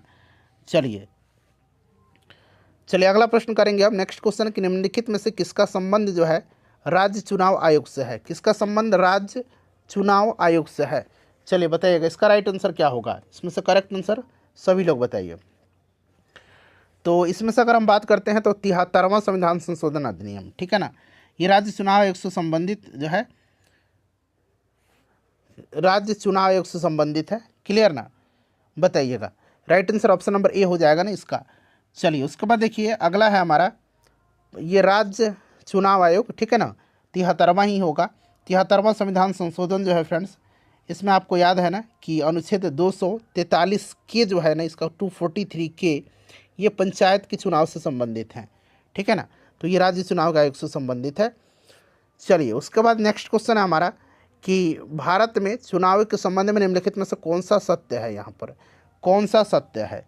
तो देखिए फ्रेंड्स, इसमें से option number D right answer होगा, एक से अधिक। बहुदलीय व्यवस्था भी है, स्वतंत्र निर्वाचन आयोग भी है और सार्वभौम वयस्क मताधिकार भी है आर्टिकल 326 में, जैसे कि मैंने आपको बताया है। चलिए, असत्य कथन की पहचान करना है आपको। असत्य कथन इसमें से पहचानिए। असत्य कथन बताइए। तो इसमें से ऑप्शन नंबर ई हो जाएगा, उपरोक्त में से कोई नहीं। लोकसभा का प्रथम आम चुनाव 1991 में हुआ था, बिल्कुल सही है। स्वतंत्रता के बाद ही भारत में चुनाव के लिए निर्वाचन क्षेत्र के सभी प्रत्याशियों का नाम वाले मतपत्रों का उपयोग हो रहा है। 1990 के दशक के अंत से इलेक्ट्रॉनिक वोटिंग मशीनों के द्वारा मतपत्रों की से मतदान की व्यवस्था के विस्थापन की शुरुआत हुई। बिल्कुल ये सही दिया गया है, ठीक है ना। तो इनमें से कोई नहीं राइट आंसर हो जाएगा। चलिए, तो अगला क्वेश्चन करेंगे अब कि निम्नलिखित में से किसका संबंध परमादेश से है। चलिए, तीनों स्टेटमेंट पढ़िए, चौथा पांचवा तो आपको पता ही है। ऑप्शन ए बी सी तो आपको पता है, डी तो पता है, ऑप्शन ए बी सी पढ़िए। तो यहाँ पर देखिएगा, परमादेश से क्या है, तो न्यायालय यह देखता है कि कोई पदाधिकारी अपनी विधिक कर्तव्य पूरा नहीं कर रहा है, वह किसी व्यक्ति का अधिकार का अतिक्रमण कर रहा है। इसीलिए यहाँ पर option number A right answer हो जाएगा। 5 प्रकार की रिट जारी करता है सुप्रीम कोर्ट जो है आर्टिकल 32 के तहत, और हाई कोर्ट जो है आर्टिकल 226 के तहत। ये कौन कौन से हैं? बंदी प्रत्यक्षकरण, परमादेश, प्रतिषेध, उत्प्रेषण और अधिकार परीक्षालेख, ठीक है ना। तो इसको ध्यान रखिएगा। चलिए, भारतीय संविधान का अनुच्छेद 324(1) किससे संबंधित है? 324(1) जो है यह निर्वाचन आयोग से संबंधित है। कई बार मैंने आपको बता दिया, ठीक है ना फ्रेंड्स। तो ये गलती अब नहीं होनी चाहिए। अगला प्रश्न है कि संघ सूची के विषय में निम्नलिखित में से कौन सा कथन इसमें से असत्य दिया गया है? संघ सूची के संबंध में बताइएगा। तो देखिए, संघ सूची के विषय पर कानून बनाने की शक्ति सिर्फ संसद के पास है, इस चीज़ को आप ध्यान रखिएगा। और देखिए, संघ सूची में जो है 97 प्रविष्टियाँ थी, जो वर्तमान में 98 है। और इसमें जो है आपके राष्ट्रीय सुरक्षा, सेनाएं, ठीक है ना, उसके बाद आपका बैंकिंग वगैरह ये सब आता है, डाक ये सब आता है। तो ये आपका सही है। और इन मामलों में एक तरह की नीतियों की आवश्यकता है, इसी कारण से इन विषयों को संघ सूची में डाला गया है। और संघ सूची में वर्णित विषय के बारे में कानून बनाने का अधिकार केवल केंद्र सरकार को है। तो कौन सा असत्य है? कोई भी नहीं है, सारे के सारे सही है। इसीलिए ऑप्शन ई राइट आंसर होगा इसका, ठीक है ना। चलिए, किस राज्य ने भारत में पहली बार गैर कांग्रेसी सरकार को चुना? तो फ्रेंड्स, ये केरल राज्य था, जहां पर 1957 में ही कम्युनिस्ट पार्टी के द्वारा सरकार बनाई गई थी। केरल राइट आंसर होगा इसका। चलिए, आधारभूत संरचना सिद्धांत के विषय में निम्नलिखित में से कौन सा कथन सत्य है? आधारभूत संरचना के विषय में बताइए, राइट आंसर यहाँ पर क्या होगा? तो देखिए फ्रेंड्स, अगर हम संविधान की कुछ आधारभूत संरचनाओं के बारे में बात करते हैं तो ये संविधान की सर्वोच्चता है, ठीक है। उसके बाद आपका लोकतांत्रिक और गणतंत्रात्मक सरकार है, शक्तियों का विभाजन है, कमजोर वर्गों को सुरक्षा, मौलिक अधिकार, धर्मनिरपेक्षता, स्वतंत्र और निष्पक्ष न्यायपालिका, संघीय ढांचा, ये सब है। इसीलिए एक से अधिक यहाँ पर राइट आंसर हो जाएगा, ठीक है ना। चलिए, कौन सा कथन सत्य है? यह एक आपका भारत एक क्या यह एक भारतीय न्यायिक सिद्धांत है, ठीक है। और यह सिद्धांत केशवानंद भारती केस में भारत के सर्वोच्च न्यायालय के निर्णय पर आधारित है। और यह सिद्धांत केवल संवैधानिक संशोधनों पर लागू होता है। बताइए। देखिए, अगर हम बात करते हैं तो आधारभूत संरचना का सिद्धांत भारत का एक न्यायिक सिद्धांत है, ठीक है, जिसके अनुसार भारतीय संविधान के कुछ निश्चित मूलभूत लक्षण हैं जिन्हें संसद के किसी अधिनियम के द्वारा समाप्त नहीं किया जा सकता है, ठीक है। और अनुच्छेद 368 की संशोधन शक्ति न्यायिक समीक्षा के अधीन है, ठीक है ना। तो इसीलिए एक से अधिक इसका राइट आंसर हो जाएगा। चलिए, उसके बाद देखिएगा कि भारत के नियोजित विकास मॉडल के संदर्भ में निम्नलिखित कथन पर विचार करिए और गलत कथन को पहचानिए, ठीक है। चलिए, बताइएगा। तो देखिए फ्रेंड्स, इसमें से हम बात करते हैं तो पीसी महालनोबिस प्रथम पंचवर्षीय योजना के वास्तुकार थे। पीसी नहीं, ये हेरोल्ड डोमन मॉडल पर आधारित थी, ठीक है ना। पीसी महालनोबिस मॉडल पर दूसरी पंचवर्षीय योजना आधारित थी। तो यही जो है आपका गलत है, बाकी ये सब सही दिया गया है, ठीक है। चलिए, उसके बाद देखिए, संविधान के अनुसार संघीय विधायी निकाय को कहा जाता है। तो फ्रेंड्स, इसको क्या कहा जाता है? संसद कहा जाता है ना, ठीक है, इसको संसद कहा जाता है। चलिए, निम्नलिखित में से संसद के अंतर्गत कौन आता है? तो राष्ट्रपति, राज्यसभा और लोकसभा। तो एक से अधिक यहाँ पर राइट आंसर हो जाएगा। चलिए, उसके बाद नेक्स्ट क्वेश्चन है हमारा कि 1990 के पश्चात भारतीय राजनीतिक युग के विषय में निम्नलिखित में से कौन सा कथन सही है? बताइए, कौन सा कथन इसमें से सही है? तो देखिए वर्ष 1991 में भारत में आर्थिक सुधारों का युग प्रारंभ हुआ था, बिल्कुल सही है। और उसके बाद अगर हम बात करते हैं तो गठबंधन की सरकार वह होती है जो जिसमें राजनीतिक दल सरकार स्थापित करने हेतु मिलकर के काम करते हैं, तो यह गठबंधन सरकारों का युग है। और इसके बाद देख लीजिएगा कि यह संघ के बाहर स्वायत्तता के लिए प्रांतीय आकांक्षाओं में वृद्धि का युग है। तो 1990 के दशक में भारतीय राजनीतिक में विभिन्न क्षेत्रीय पार्टियां आई थी, इस चीज़ को तो आपको पता है, और वहां पर आपको प्रांतीय आकांक्षाओं में वृद्धि हुई थी। तो यहाँ पर तीनों स्टेटमेंट सही है, एक से अधिक राइट आंसर हो जाएगा। देखिए भारतीय संविधान के किस अनुच्छेद के अनुसार अन्य पिछड़े वर्गों के कल्याण को बढ़ावा देना सरकार के लिए अनिवार्य है? तो यह आर्टिकल कौन सा है फ्रेंड्स? यह आर्टिकल 340 है, 340 है, ठीक है ना, इसको आप ध्यान रखिएगा। 340 है। 1993 में 1993 में राष्ट्रीय पिछड़ा वर्ग आयोग का गठन किया गया था, इसे भी आप ध्यान रखिएगा। निम्नलिखित में से कौन भारतीय संविधान के संशोधन में सम्मिलित होता है? तो देखिए फ्रेंड्स, भारतीय संविधान के संशोधन में सम्मिलित होता है। तो संशोधन जो है ये आपका 368 में संविधान संशोधन, इसको आप ध्यान रखिएगा। और इसको दक्षिण अफ्रीका से लिया गया है। और संशोधन का प्रस्ताव संसद के दोनों सदनों में किसी में भी प्रारंभ किया जा सकता है। भारतीय संविधान के अनुसार संशोधन 3 प्रकार का होता है: संसद के साधारण बहुमत द्वारा संशोधन, संसद के विशेष बहुमत के द्वारा, और संसद के विशेष बहुमत द्वारा तथा आधे राज्य विधानमंडलों की संस्तुति के उपरांत, ठीक है। और संविधान संशोधन की प्रक्रिया के अंतर्गत संसद के दोनों सदन से पारित होने एवं राज्य विधानमंडल की संस्तुति के बाद जहां आवश्यक होता है फिर राष्ट्रपति की सहमति के लिए भेजा जाता है। और राष्ट्रपति विधेयक को सहमति संसद के पास पुनर्विचार हेतु भेज सकता है, जो भी चाहे, ठीक है ना। तो और उसके बाद जैसे ही राष्ट्रपति सहमति देता है विधेयक अधिनियम बन जाता है। तो यहाँ पर देखेंगे तो यहाँ पर ऑप्शन नंबर यहाँ पर डी उपरोक्त में से एक से अधिक राइट आंसर हो जाएगा, ठीक है ना, एक से अधिक। और उसके बाद जब संसद संविधान में संशोधन करती है तो न्यायपालिका इस बात की जांच करती है कि किए गए संशोधन संविधान के आधारभूत ढांचे की कहीं उल्लंघन तो नहीं कर रहे हैं, इसीलिए ये सब शामिल होगा। चले, क्या एक ही व्यक्ति को एक से अधिक राज्यों का राज्यपाल नियुक्त किया जा सकता है?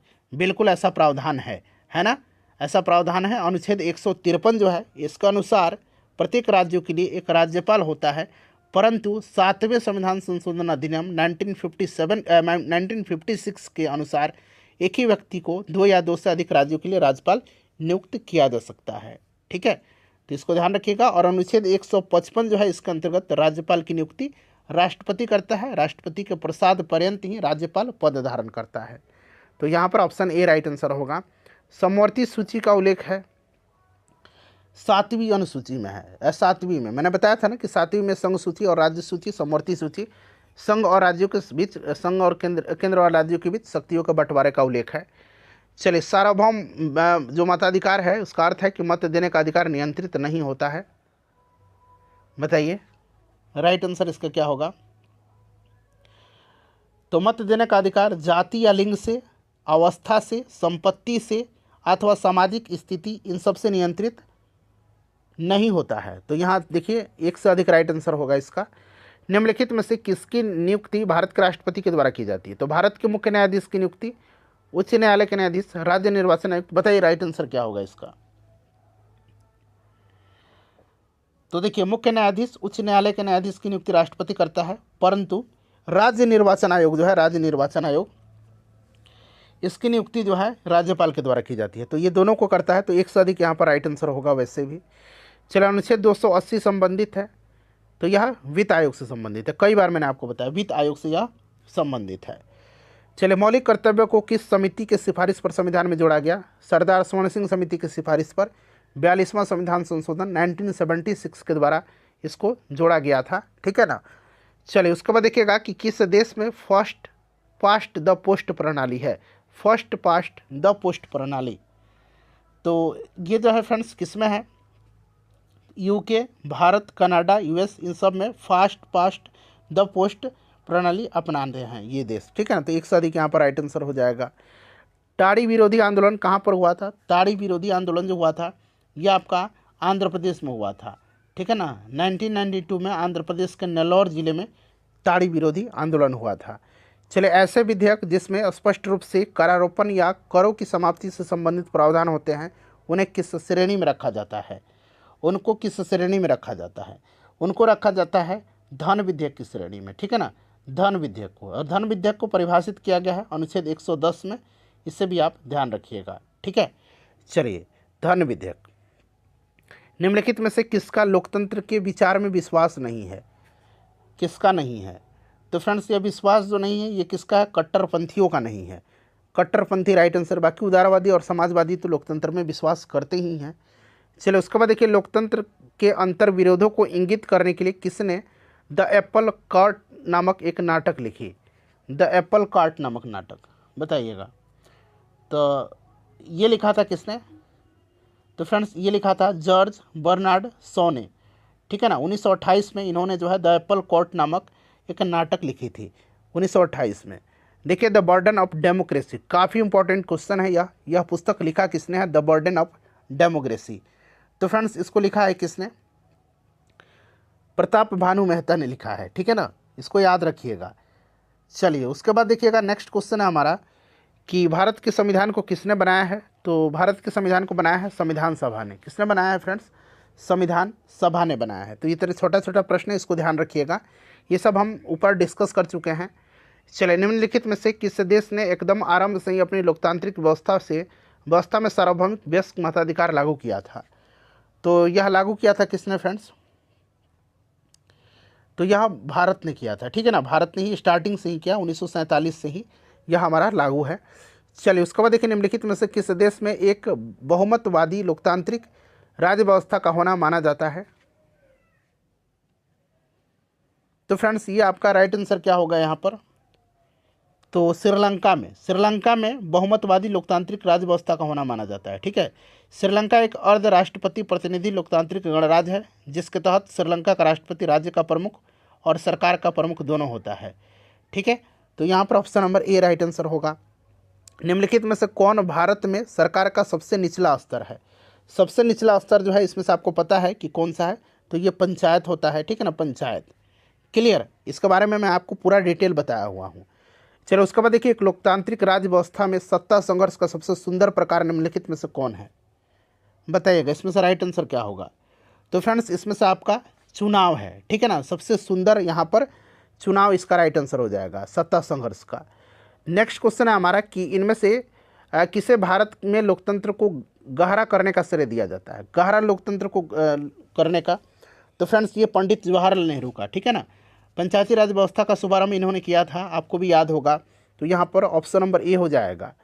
चलिए, उसके बाद देखिएगा कि इनमें से किस सिद्धांतकार ने लोकतंत्र शब्द को बहुतंत्र शब्द से स्थानापन्न करना चाहा? ये कौन है? बताइएगा राइट आंसर। अच्छा, राजस्थान के किस जगह से जो है पंचायती राज का शुभारंभ तत्कालीन प्रधानमंत्री पंडित जवाहरलाल नेहरू ने 1959 में किया था? जगह का नाम जरा आप मुझे कमेंट करके बताइएगा। हमारा ये आखिरी क्वेश्चन है। पूरा सेशन मैंने आपको पूरा क्वेश्चन करा दिया, ट्री 1 और ट्री 2 में जो पूछा गया था पॉलिटिकल साइंस का। सेशन को लाइक करिएगा और फ्रेंड्स इसको शेयर कर दीजिएगा। रॉबर्ट डहल इसका राइट आंसर हो जाएगा।